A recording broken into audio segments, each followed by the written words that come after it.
yaale namoonni keenya hubachuu qabu waa'ee carraan kuni like akka DV'tti fudhachuu danda'u qabu. Carraa yoo xiqqaate percentii 85-90 ol carraan isaan itti milkaa'uudha baay'ee salphaadha. Ani miitingii dhimma kanaa wal qabate yeroo adda addaa qooda fudhadheera. Kanaaf maaltu jira ijoolleen keenya kan beekuu qabdani ani namni biyya abbaa isaarraa ba'u nama deeggaru ta'ee miti ani. Namni biyya abbaa isaa keessa jiraatee kunoo akka Mohammed Aljizeeraatti biyya abbaa koo Oromiyaa keessa jira furii keessa jira yoo jedhee biyya Oromiyaa yoo jiraate namni kamiyyuu nan gammada. Garuu erga jiruu baqaa keessa jiraattanii rakkoof dirraa biyya ormaatti keessummeessuu keessanirraa at least iddoo kana yoo dhuftanii namoonni optionii lama qabu. Tokko carraa barachuu qabu. Inni lammaffaa carraa hojjetanii maatiif ofii isaaniifis ta'e saba isaaniif ta'uu qabu jechuu kooti. Kanaafani irra deddeebi'ee dabarsaa. Haa ta'u odeeffannoo kanarratti ijoollee jiruu baqaa keessa jiran otoo hin taane warreen diiyaaspooraa keessa jiran iyyuu hubannoo isaa baay'ee yogguu isaan qabanii hin argu yeroo tokko jechuun gaaffilee hedduu na gaafatu. Amma otuman isin waliin jiru bilbiloonni hedduun natti gaggalaatti turan iyyuudha. Innaa maaloodha wanni guddaani nuyi beeku sponsorshipiin jiru kuni tarii warra Ameerikaa biroo dabaluu dandeessa warra anarrallee Ingilizanyaa qajeelchee beeku jechuudha. Haa ta'u garuu dhimma kana closely hordofaani. Ila inni tokko stranger to strangerii keessatti carraa namni keenya qabu baay'ee dhiphaadha.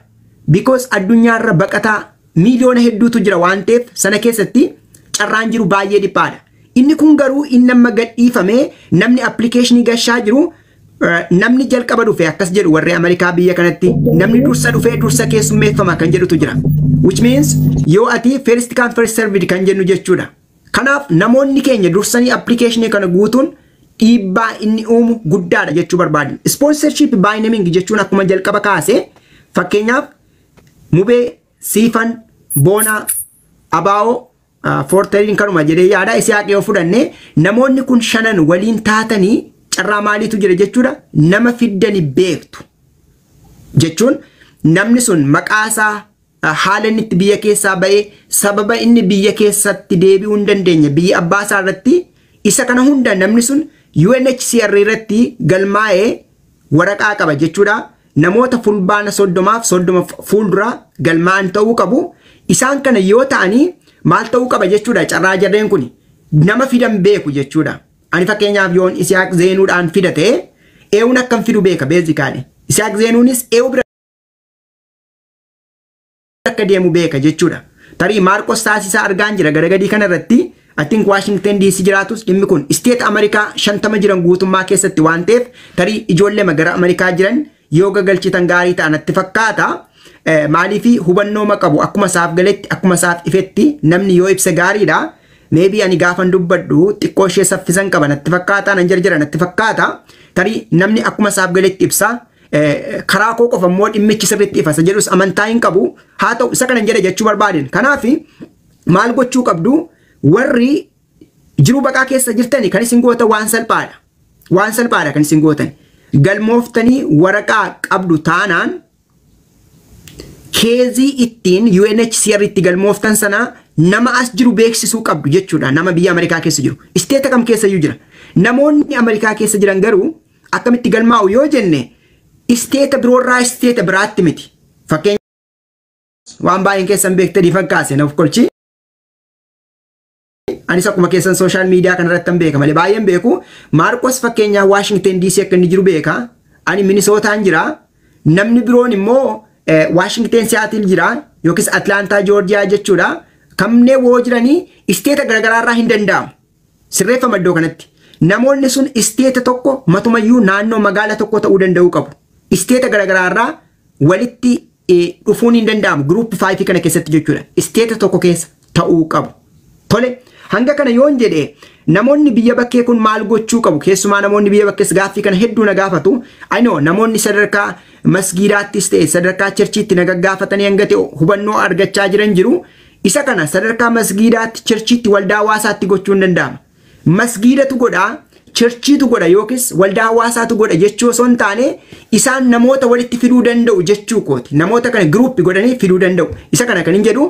Kanaafi namoonni keenya ijoolleen biyya baqaa keessa jirtanii namoota biyya bakkee jiru kana faana hariiroo gaarii uumaa, connection gaarii uumaa, baay'ee sitti mufatina namni diaspora kana keessatti xiqqoo ishee itti gaafatamummaa jireenyaa jira waan meeqa jira akkasin baay'een keessan gammadanitti madaala isinii kaasuu danda'u dhiisu mala busy ta'a namni biyya kanatti of course gaafa biyya kana dhuftanii hanga jiruu baqaa keessatti qabdan yeroo qabdu jechuu miti at least yoo xiqqaate dafqa keessaniin dhamaatanii jiraattu inni kun faayidaa guddaa qaba jechuudhaafi kanaaf haga kanan jedha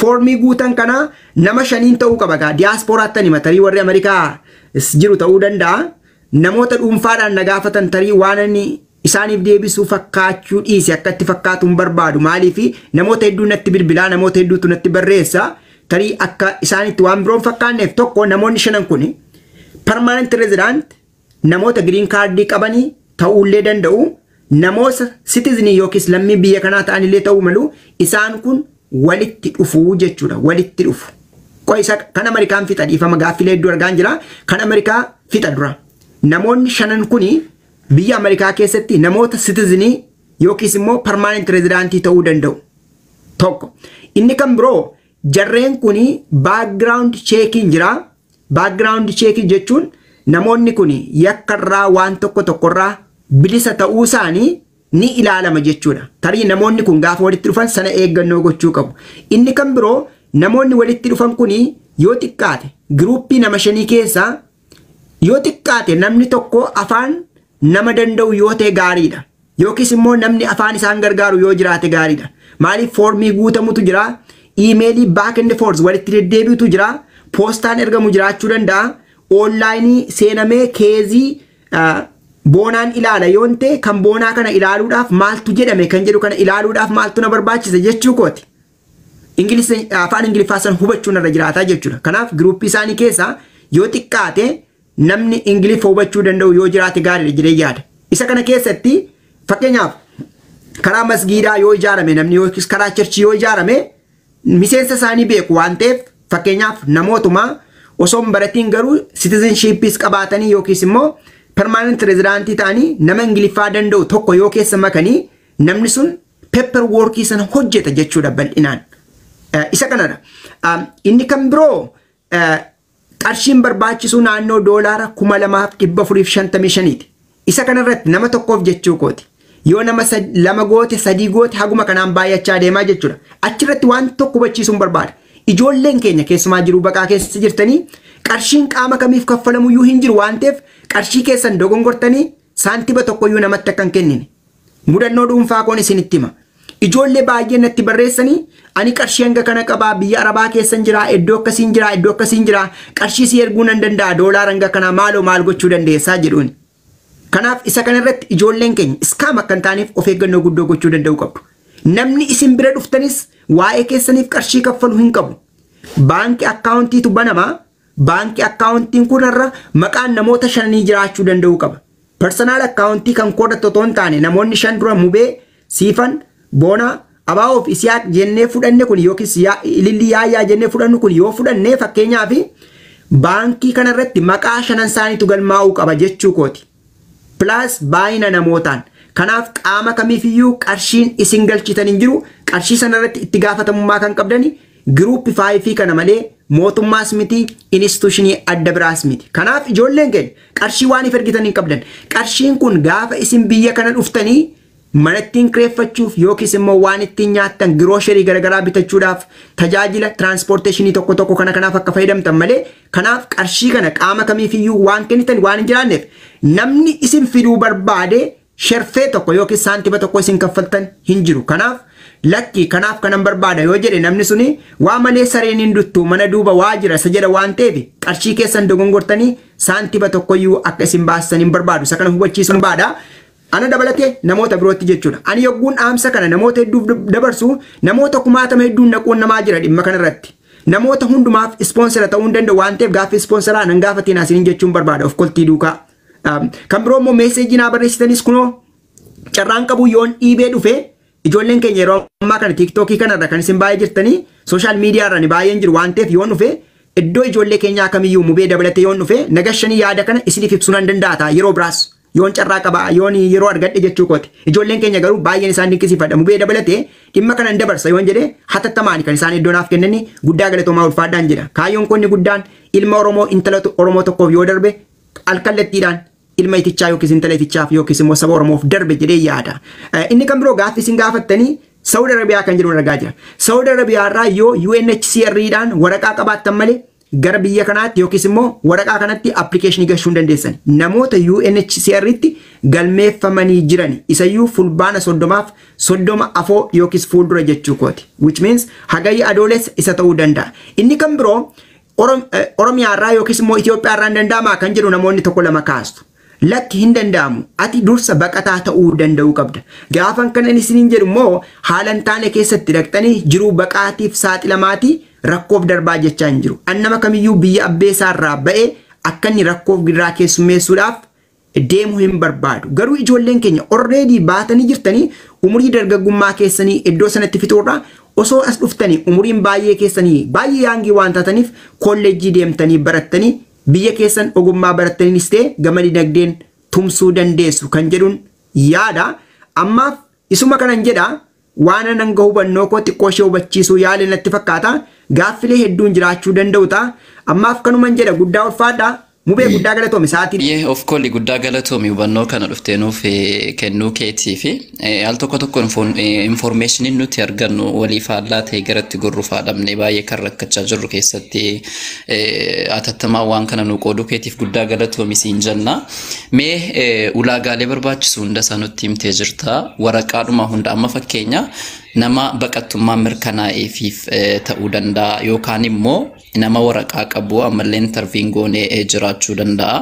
Namoota baqattummaa mirkanaa'ee fidhamoo namootuma UNHCR jalatti galmaanii jiranu akkasumas ammoo galmee UNHCR jalatti namni galmaa'ee jiru waggaa tokko dura ta'uu qabamoo yeroodhuma barbaadetti namuma galmeedhuma UN jala jiruuf ta'a wannichi kun kan jedhu xiqqoosituu ifa nuuf gootee natti tola.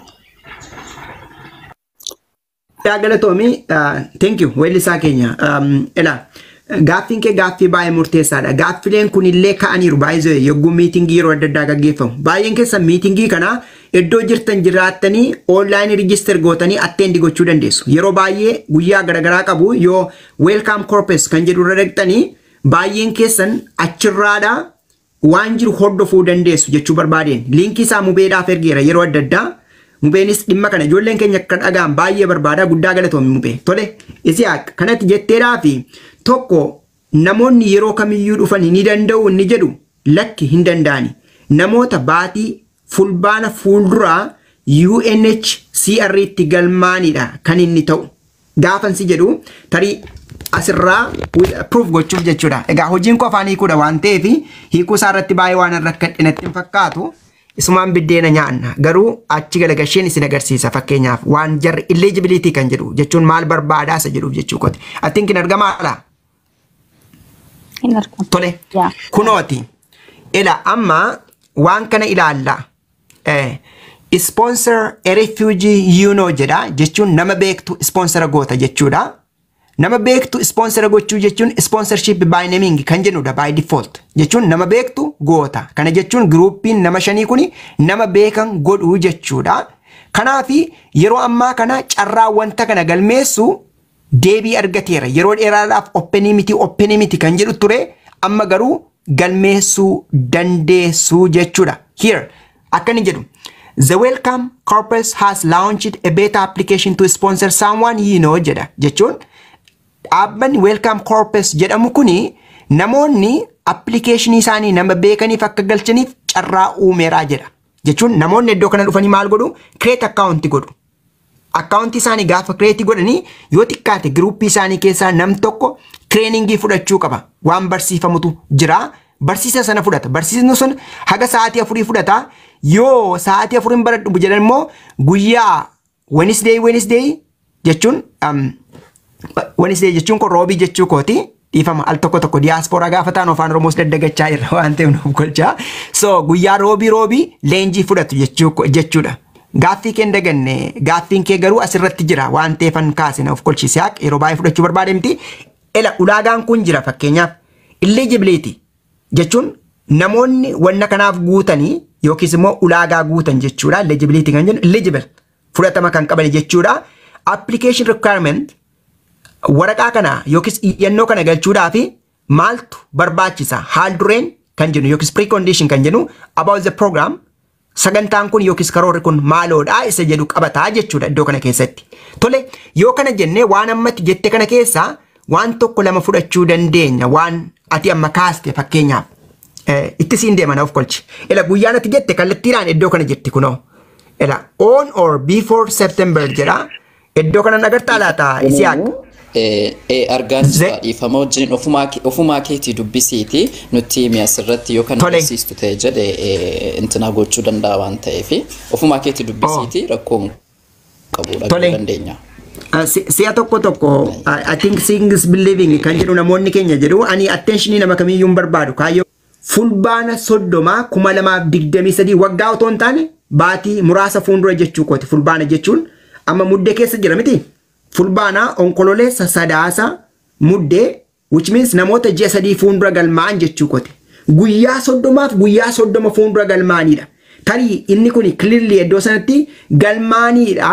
Which means galmaan jechuun by default isaan akka wannootti fudhatanii laata. Isin dogongorsuun barbaadu iddoo kanarratti warra iddoo garagaraatti ijoollee yeroo darbe hawwachiisaa turanii kan akka biluu jettanii yookiis immoo maandeet jettanii yeeloo waan maqaa garagaraan dhagaye yeroo darbe baatii jaa fuuldura jechuu kooti. Tarii isa sana wrong information kennuun barbaadu garuu baatii fulbaana 30 isa fuuldura kan jedhudha. Kan inni iddoo kanatti kaasuu danda'u jechuu kooti. Tarii isa sanarratti yoo ijoolleen as keessa jirtan ijoollee gara Ameerikaa jiranii gaaffii kan akka carraa argatanii deebii argatanii yoo ta'e nuu deebisuu danda'u. Isaaniin osoo galchine baay'ee gaariidha jechuun barbaada. Ani odeeffannoo qulqulluu argattanii akkasii wanta kanatti milkooftanidha. For sure yoo xiqqaate dafnee application ijoollee keenyaaf guunnaan ijoollee hedduutu kanaan milkaa'a. Maaliif ani akkan Isiyaaqiin fidu beekaa Isiyaaq immoo akka ifichaa bira deemu beekaa jechuudha. Kana jechuun maaliif wanti kun karoorfame kan jedhu waan tokko jedhan keessumaa kan baay'ee na ajaa'ibe namoota keenyaaf carraa guddaadha jedhee haamileen ture. Isa mootummaan karaasaa fidee janneen kanaaf bakka jireenyaa waan tokko mijeessu amma eenyutu mijeessa jedhan. Anatu mijeessa jechuudha. Isiyaaq gaafa dhufu dhimma Isiyaaq waan hundumaa kan mijeessu anadha jechuun inshuraansii fayyaa kan jedhamutu jira biyya kanatti inshuraansii fayyaa haa ta'u mana barnootaa galuu barbaada yoo ta'e ijoollee qabaatee ijoolleen isaa mana barumsaa galuu danda'a yoo ta'e hanga kana namni tokkichi yoo xiqqaate maatii yoo ta'an hanga nama 10 illee gochuu danda'a for your information jechuun hanga nama 10 iyyuu gochuu ni danda'a. Inni kan biroo namoonni giruuppii kana keessatti dhiifama namoonni giruuppii kana keessatti fakkeenyaaf namootuma duraan fudhadhan of kolchaa malee boonaa mubeen deemeera natti fakkaate boonaa siifan Isiyaaq ilillii yoo fudhanne namoonni shanan kana yoo ijaaramne boonaan hoogganaa keenya yoo ta'e fakkeenyaaf hoogganaa keenya yoo ta'e dhandhee giruuppii biraa keessa galmaa'uu danda'a. Boonaan kun giruuppii biraa keessatti dhaqee ijaaramuu danda'a garuu hoogganaa ta'uu hin qabu. Primary contact ta'uu danda'uu hin qabu jechuudha. Isin galeeraa yaadni koo tarii namoonni dhaqanii 2-3 keessatti galmaa'uu danda'u giruuppii garagaraa keessatti giruuppii 5 garagaraa keessatti galmaa'uu dandeessa. Garuu immoo liiderii hin taatu boosii hin taatu jechuudha. Boonaan asitti boosii yoo ta'e isa garasii keessatti Isiyaaqtu ta'a isa garasii keessatti immoo Siifantu ta'a isa garasii keessatti immoo Maqdes yookiis Mubaarikitu ta'a jechuudha. As a member ta'uu dandeessu jechuu kooti. Inni kan biroo namoota keenya warri biyya bakkee jiran keessumaa warri Ameerikaa waan isaan hubachuu qaban tokko lamatu jira. Al tokko namoonni yoo crime addaa tokko commit goone irra ta'e yakka jechuu kooti yoo waan sana goone irra ta'e behind the scene teenye paperworkiidhaan namoota keenya gargaaruu dandeenya. Kanaaf namoonni keenya yoo wannicha hin hubanne yoo ta'e gargaarsa gaafadhaas okay maal baay'een keenya jechuun baay'een keessa nama mana yaalaa yoo dhaqani warri diaasporaa kun Ameerikaa jiraanne jechuun afaan Ingiliffaa beekne jechuu miti afaan beekuu jechuunis not a miracle waan addaas miti. Ani fakkeenyaaf biyyatti afaan waan baradheef afaan nanaasa. That not means that itichaan namoota hedduu baay'ee caale jechuu miti. Kanaaf namoonni akka carraa afaan hin beekne hanga beektan isiniyyuu beektu. Hanga beekan beekuun immoo beekumsa guddaadha waan ta'eef namoonni keenya maal gochuu danda'uu qabdu namoota afaan danda'an faana ijaaramaa. Si'a tokko hanqina nama keenyaa ani baay'ee taajjabu naaf kolchaa malee sun fakkeenyaaf ani kan Isiyaaq gaafan guutu yoo waan tokko dogongore yoo dogongorri koo waan lama ta'e jarreen kun natti deebi'anii kana sirreeffadhu jedhu keezii Isiyaaq itti fufuu jechuudha. Yoon ani garuu dhimma Isiyaaq irratti dogongoroota lamaa ol baay'ee dhume keeziin isaa kun holdi ta'ameeto baatii 3 eeguu qabaa jechuudha. Haguma kanan jedha Ameen baqattummaan isaanii mirkanaa'ee faatu jira jechuudha. Kuni bicaa qabaa, warqaa adiitu jira. Yoonni fi baqattummaan kan kee mirkanaa'e immoo biluu qabda jechuudha. Amma kan amman sana ispoonsarii marsaa kanaadha warroota biluu qabanii warroota baqattummaan isaanii mirkaa'anii fi mirkanaa'ee fi warra jaaniin dhagee.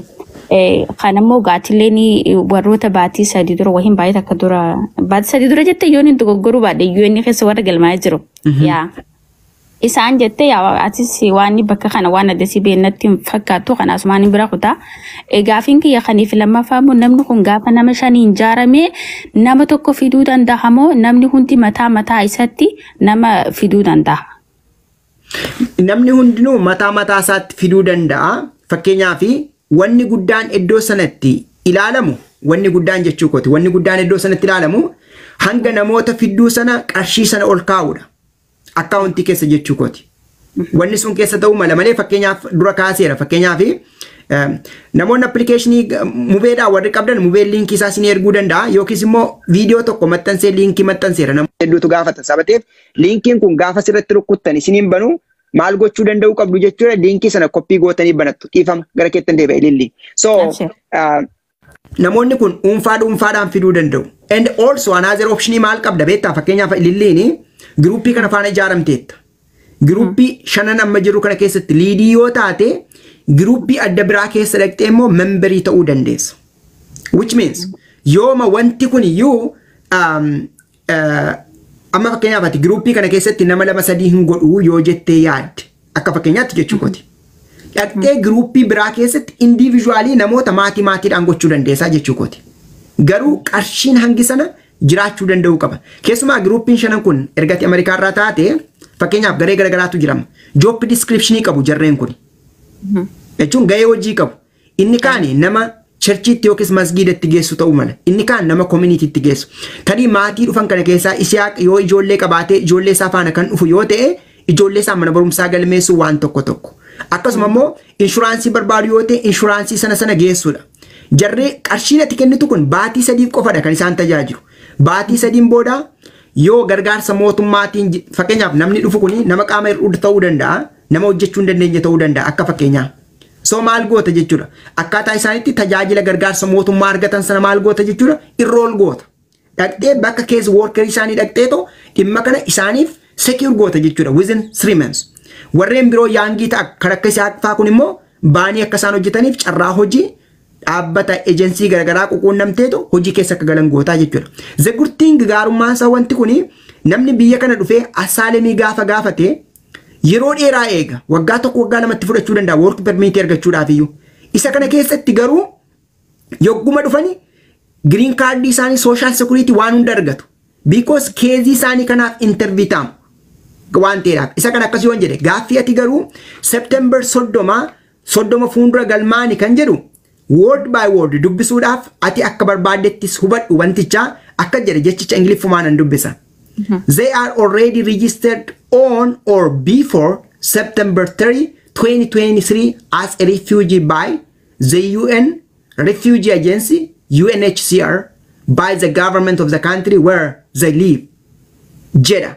Which means yogguu formiin kun guutamee qabaachuu kan jedhu iyyuu hin jiru iddoo kanatti. They must have been outside their country of nationality by the time the form was filled jedha. Jechuun yogguu formiin kun guutame jarri kun biyya abbaa isaanii keessaa ta'uu danda'uu qabu jechuudha. Sigaleera. Kana jechuun kan namoonni keenya dura burjaajii uumanii kan akka biluudhaa maaloodha jenne waan define godhedha. Wanta kanarratti biluu qabaachuu maaloo qabaachuu otoo hin taane UNHCR jalatti galmootee case number iyyuu hin qabda taanaan you have high probability to come. Jechuudha kanarratti. Because there is no say mandate biluu kan ijoolleen jedhanii yeroo darbe ani jiru baqaadhaan hin dhufne karaa diiviin dhufe kan dura confused taane ijoolleen iyyuu naa ibsaa turanii ijoolleen kun namoonni kun UNHCR tti fulbaana 30 guyyaama exactly 30 isa fuuldura warra galmaan ta'uu danda'u qabu. As long as galmaanii keeziin isaanii jiraate keeziin isaanii UNHCR jala jiraate jarreen kun interview ta'amu baay'isoo interview hin jira. Garuu the good thing namoonni asiitii waan namoonni keenya eeggachuu qabanii fakkeenyaaf Isiyaaq biyya Itoophiyaa keessatti ani weellisaadha. Alright, Dr. Nuradii yoonaa gashitani maalo tokkoon isinii dhaama. Ijoolleen keenya baay'ee maqaa qabsoo himanneetoo gara biyya kanaa dhufnu. Gaafa biyya kana dhufnu garuu siifan maaloo naawwannoo gootala. Sagalee koo baay'een jaalladhu ani. So biyyaa baanu rakkoo siyaasaa himannee dhufna. Gaafa biyya kana dhufnu garuu uummatuma keenyattuu rakkoo taana si'a tokko namoota tokko taajjaba jechuun uummata keenyaafis yaada gaarii hin qabnu, ilaalcha gaarii hin qabnu, dantaa poolitikaa argachuudhaaf paaspoortii biyya Ameerikaa kana baanneetoo ittiin uummata burjaajessuu yaalla yeroo adda addaa. Kanaaf Ameerikaa waan sanyii filatamaa taaneef hin dhufne baay'een keenya. Rabbi nu gargaaree haalota gargaraan Ameerikaa dhufneerra. Erga Ameerikaa dhufnee garuu waan itti nama caallu tokkoyyuu hin qabnu. Itichaan irrasitti Ameerikaa jiru kun biyyatti barsiisaa yookiis gaaziteessaa. Har'a namoonni gaaziteessummaa hojjetan jiru. Gaaziteessanidha. Sun tokko warra biyyarraa ka barbaachisu. Warra biyya Ameerikaarraa immoo ka barbaachisu salphaadha. Nama shantu dhufeeti akka organizaationa ijaaranii maallaqa waan kaayanii jira. 2,450 each person. San maallaqa sanuu maal ni jaabeeta? 60% guutuutti yeroo san kaayuun qabanii sinjaa akkaawuntii bananii sanirraa nama shanirraa nama tokko itti gaafatamaa godha. Nam shan walitti dhufne anatti dhiisanii anaatu keezii kana oofaa jechuudha. Namni afur asirraa ka shanan keessa ka jiru bakka biraa deemee ammas bakka biraas ta'uu ni danda'a beeke. Wanni kun gaarumina isaa amma akka laaleetti kilaasa fudhatta. Kilaasa eega fudhattee booda kilaasa, two classes qaba. Read go to kaan immoo virtually dhufanii kasii barsiisan. And then you will get a certificate. Maalleeni ati achi kaayyamu suni waggaa isaan dhufan manatti kireeffachuuf. Isaan kana hospitaala yoo geessite mootummaatu ka yaalu garuu isaan geessu transportiif isaan kana hojii barbaachuuf isaan kana iskoola godhuufi malee waan biraa waa takkan qabu. So dirqamni warri biyya alaa qabu tokko nam shan ta'anii ijaaramu, lammaffaa maallaqa san nam shani wali godhanii akkaawuntii tokkotti naqu, sadaffaa jarrii waggaa dhufe isaan san qubsiisu. Jarrii dhufuun sun nama area nama shanan walitti dhufe san fagoo ta'uu qabu. For example, ani as Atlanta jira, itichaan Minnesota jira, anaaf itichaan ta'uu hin dandeenyu. So magaalaa tokkotti ta'uu qabani jechuudha. Jarri shanan responsara namaa godhu sun magaaluma tokkotti ta'anii fageenyi isaanii fagoo hedduu ta'uu qabu jechuudha. Within the same area. Nama fidan immoo laali. They can bring a cousin, they can bring anybody. Jolle jaarsaa fi jaartii fidanii jolle isaan jala jiru sun lakkaa'amu. Maximum nama 10 fiduu danda'ama ni beekta. Jolleen xiqqoon immoo lakkaa'amtu kana beeka. Gaafachuu ni danda'a. Fakkeenyaaf amma namni tokko biyya Ameerikaa keessaa yookaan nama tokko qabaa yookaan nama lama qabaa baqataa ta'ee kan biyya Ijipti yookaan Keenyaa jiraatu jechuudha. Nama saniif namni nama biraa qabu yookaan as keessaa baqataan biraa akkuma ana nama sadi qabata nama laman dhaba. Namootiin kun walitti dhufanii keezii tokko uummatammoo keezii gara uummatammoo walitti dhufanii nama tokkoof. Namni shanan biyya alaa ka jiran suni just a responsor umajaaman akka aksiyoona jechuudha. No, kan jedhu jiru keezichoo akkamta keezin isaan ittiin deeman sun namni asii deemu an fakkeenya UN irratti keezii addaan qaba namni biraattis keeziin addaan qaba garuu walitti dhufanii maatiin keenya yoo maatiin nama waliin beekne ku walitti dhufaniif namoota biyya takka keessa jiraniif sponsor ta'uu fedhanii keeziin tokko ta'amu gargarta rakkoon qabu.